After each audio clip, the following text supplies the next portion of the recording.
வாங்க தம்பி. சொல்லுங்க தம்பி, இப்போ நிறைய இடத்துல வந்து குடிக்காதன்னு திட்டுறாங்கல்ல. ஆமா. குடிப்பதால் ஏற்படும் நன்மை நாங்க இதுக்கு தாயா குடிக்கிறோம் அப்படின்னா நீங்க எதை சொல்லுவீங்க அண்ணாச்சி? இதுல தீமையெல்லாம் ஒண்ணுமே கிடையாது. இதுல தீமையே கிடையாது. அந்த புள்ளைய நல்லா கேட்டுடுங்கம்மா. ஆமா, வெறும் நன்மை மட்டும்தான். வெறும் நன்மைகள் மட்டுமே. யாருக்கெல்லாம் நன்மைங்கிறத தம்பி சொல்லுவாப்ல. அதான் நன்மை கவர்மெண்ட்டுக்கு. முதல் நன்மை கவர்மெண்ட்டுக்கு. கவர்மெண்ட்டுக்கு தான் அண்ணாச்சி. தம்பி எது நீ போட்டு உள்ளே? இல்ல போட்டுலாம் உள்ள அண்ணாச்சி. அப்படிலாம் இல்ல. சரி, டிவிக்கே தான் அண்ணாச்சி, பாத்துக்கலாம் அண்ணாச்சி. அது நீ டிவிக்கவா? அப்ப இவன் கண்டிப்பா போட்டு விடாம போக மாட்டேன் போட்டுருக்க. சரி, நீ போட்டு விடு தம்பி. முதல் நன்மை கவர்மெண்ட்டுக்கு. சரி, என்ன நன்மைன்னா, இப்போ ஒரு பேரிடர் மாதிரிலாம் வருதுல்ல, இந்த கொரோனா அந்த மாதிரிலாம் வருது இல்ல. ஆமா, அந்த மாதிரி நேரத்துல கவர்மெண்ட் கிட்ட காசு இருக்காது கல்லால. சரி.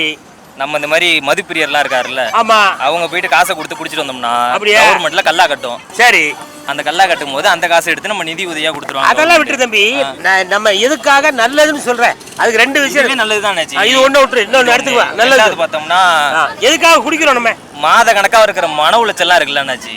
மன உளைச்சலுங்க. இப்போ தம்பி வந்து டிவி கேல இருக்காருன்னு சொன்னாங்க அப்படிதானே? ஆமாங்க அண்ணாச்சி. நம்ம 26 ஆட்சிக்கு வந்துருவோமா வரமாட்டோமா அந்த மன உளைச்சல் இருக்கும் அப்படிதானே தம்பி? ஆமாங்க அண்ணாச்சி. ஆமா, அதுக்காகவே குடிக்கிறீங்களா? அதுக்காகலாம் குடிக்க மாட்டாச்சி. What bro. ஓகே, சொல்லலாம்.